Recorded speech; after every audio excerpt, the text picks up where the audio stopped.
they're just spiritual high standards. These are people of ihsan. These are people of ihsan. This ayah 32 is a description of the people that will get the very best Jannah. Al-Husna. Al-Husna means they can't be any more beautiful than that. These are the people who get it. I'm going to just translate it for you so you appreciate what he's saying. الذين يجتنبون كبائر الإثم والفواحش. The people who are able to stay away from and avoid major sins and all kinds of indecency and ugliness. إلا اللمم, except slip-ups, except the occasional slip-ups, except messing up here and there. إن ربك واسع المغفرة. No doubt about it, your master is very vast in forgiveness. هو أعلم بكم إذ أنشأكم من الأرض. He knows better about you when he brought you up from the earth. وإذ أنتم أجنة في بطون أمهاتكم. And he knows you better. He's known you better when you were in the bellies of your mothers hidden away. فلا تزكوا أنفسكم. So don't consider yourselves pure. هو أعلم بمن اتقى. He knows better who has taqwa. That's the ayah. This ayah needs an hour. Well, you just need to appreciate what's happened here. The previous ayah was people who do ihsan. الَّذِينَ أَحْسَنُوا بِالْحُسْنَى. The people of ihsan should be described now with the best deeds. What are the best deeds? They don't mess up in a major way. They don't kill anybody. They don't eat haram. They don't commit major sins. And they do mess up sometimes. Like illa lamam, they do mess up sometimes. Not major sins, but stuff happens. They get angry sometimes. They ended up backbiting somebody here and there. They look somewhere they shouldn't have looked. They had a conversation they shouldn't have. They do make mistakes. And I'm telling you something. I know there are kids here, so I won't go into detail. Classical mufassirun, when they explain this ayah, slip-ups, PG-13, maybe even R. They were, I know you're like, is this tafsir of Quran from the Sahaba? From what? Is this? Does anybody else know this? Is it Ibn Kathir? Like when I opened and start reading, and I'm like, I better not read this out loud. They actually started going into detail. What is the slip-up? And the slip-ups are a bunch of astaghfirullahs. I'm telling you, there are a bunch of astaghfirullahs. Why are they there? Why are these people saying this? Why are they so liberal? I thought Islam is conservative. Because, we have a black and white world, right? Liberal, conservative. And if you're a good Muslim, you're supposed to be a conservative. And if you're going to Jahannam, you're supposed to be a liberal. The problem is, the Quran is neither liberal nor conservative. The Quran is balanced. And it came to human beings. And human beings aren't perfect. And they mess up. And just because they mess up, Allah doesn't take their hope away. You can't do your best. You messed up. You can't be a person of ihsan. Look at what you did. No, Allah doesn't cancel people. Allah says, okay, they do their best. They stay away from major things and then they mess up too. And when they mess up, it's not a permanent mess up. It's momentary. They mess up and then he immediately adds, Inna rabbaka wasi'ul maghfirah. Allah is, your Rabb is so vast in forgiveness. Your Rabb is so vast in forgiveness. You know what that means? We claim that religion is merciless. Religion is harsh. Religion is judgmental. You know what's happened today? Because we want to run away from religion, human beings have become more judgmental than ever before. Allah is vast in forgiveness. Human beings have become extremely narrow in forgiveness because they're away from Allah. See, and the irony, what is Allah just saying? What is Allah saying? Allah is saying people who, like the best people are people who accomplish this amazing thing. What's this amazing thing? They stayed away from major sins. That's it. They didn't pray all night and fast every Monday and Thursday, and they didn't do Umrah they didn't quit all their friends. They didn't just cry all the time. They didn't do any of that. They just stayed away from major things. Then what? Oh yeah, they messed up a little bit. Huh? Wait, that doesn't sound like ihsan. That sounds like they did something toxic.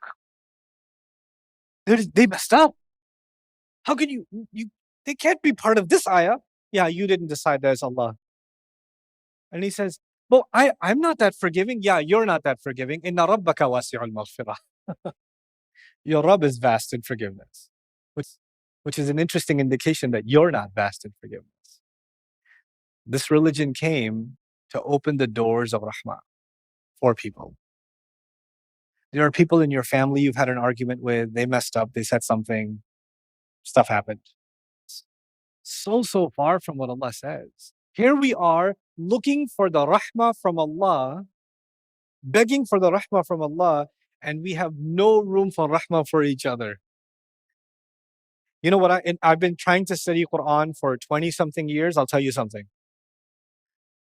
The khutbahs that I've heard in my youth and the talks and the literature that I've read, it made me feel for a long time that chances are I'm going to hell.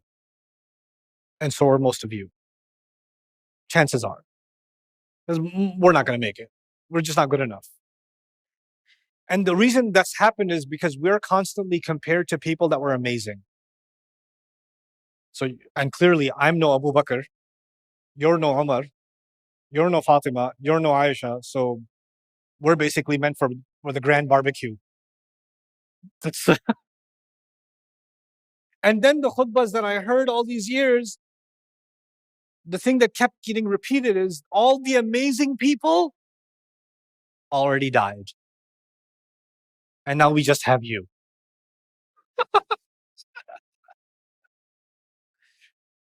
I don't know if you've heard all of this, but I certainly did. Over and over again. You know how you say kinaya, you're saying it without saying it? There's a lot of saying this without saying it.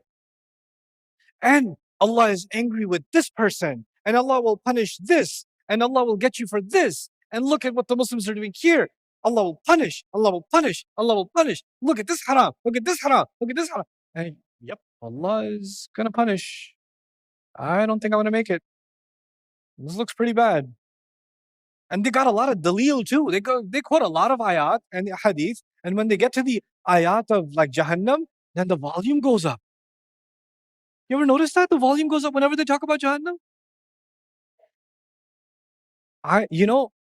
And then I found something else. So one narrative of Islam I found, even studying Islam, a narrative of Islam I found is chances are you're going to Jahannam. Then I found a counter narrative, a reaction. And to every action, there's equal but opposite reaction. The Prophet ﷺ loved humanity. Allah loves us. We should love ourselves. Allah will forgive. Let's tolerate. Let's accept. Let's hold hands. Let's accept the sinner. Let's hug the sinner. Let's hug the sin while we're at it too. Because the deen is rahmah. We need to have rahmah. Rahmah. Allah is ar-Rahman. So one extreme was everybody's going to hell. And then you get an equal but opposite reaction, which is what? Everybody's going to heaven. It's a party. And I have to you know what? One thing you will notice, all of these is ma tahwal anfus, is dhan and hawa nafs. I don't say this with 100% guarantee, because you know what that is? That's our own hawa finding what we find comfort in and not comfort in. But you and I have to learn to surrender to the word of Allah. Like, I don't have to concern myself with how you will feel when I share what Allah says, because some of you will be uncomfortable with what Allah says. Some of you are not used to hearing what Allah says. If I start caring about that, then that's my hawa nafs. That's me, yantiqu anil hawa. I'm thinking about your feelings before I open my mouth. I can't. Then I shouldn't do this. I should talk about something else. If I'm going to talk about the Quran, then I have to be as honest with the Quran as possible. And I can't concern myself with your emotions and your comfort zones. When Allah opens the door for forgiveness, He opens the door for forgiveness. When He gives room for people to slip up, and slip ups happen. Everybody's human. People mess up. All of us have embarrassing things we've done. All of us. People mess up. All of us have embarrassing things we've done, all of us. But we're not beyond redemption. In the eyes of people, he cannot be redeemed. And just because people will come and tell you, Allah will never forgive you. You know that? Allah will never forgive you. Really? Allah sent you an email? Where did you get the notification from Allah that He will not forgive you? Where did you get it? What? وَمَا كَانَ اللَّهُ لِيُطْلِعَكُمْ عَلَى الْغَيْبِ. Allah is not one to tell you about the unseen. Where did you get it from? Allah said in the previous ayah, إِنَّ رَبَّكَ هُوَ أَعْلَمُ بِمَنْ ضَلَّ عَنْ سَبِيلِهِ. You know, Khalid ibn Walid is the reason 70 Sahaba were killed. You know that, right? Khalid ibn Walid, 70 Sahaba at Uhud. The Prophet was almost killed. The Prophet bled in 3 places in his face. There's a spear going through the Prophet's mouth in Uhud because of who? Khalid ibn Walid. And there are people who pray next to Khalid ibn Walid, and he's the reason their family members are dead. And sometimes he leads them in prayer too. You know that, right? And they don't look at him and get traumatized because they have something inside them. They understand, Inna Rabbaka wasi'ul maghfirah. They don't say, I can't forget what you did. I know that you're a great general, but your great generalness really hurt us that time. What we read these stories, we read this history, we read this Quran, but then we put it on pause and then we live our life. Different standards. This is what we have to change. This is what we have to change. Ihsan is defined, and this is where I'm going to conclude today. Ihsan is defined a certain way in the Muslim community. Ihsan means someone who looks a certain way, they talk a certain way, they have a certain amount of knowledge, they have a certain amount of practice. It's an outwardly thing, ihsan. And ihsan in the Quran is much more attainable. It's much more realistic. How do you become I'm a Muslim. How do you become a muhsin? I'm a Muslim, I've made some mistakes, I've made some sins. How do I become a muhsin? Okay, stay away from major sins. You mess up sometimes, just pick yourself up, get back up on the horse, keep moving. Don't get addicted to sin. Don't stick on the same sin. But even along the way, you'll mess up here and there. That'll happen. It's okay. Inna rabbaka wasi'ul maghfirah. What I'll leave you with is last section. What was the last section mostly about?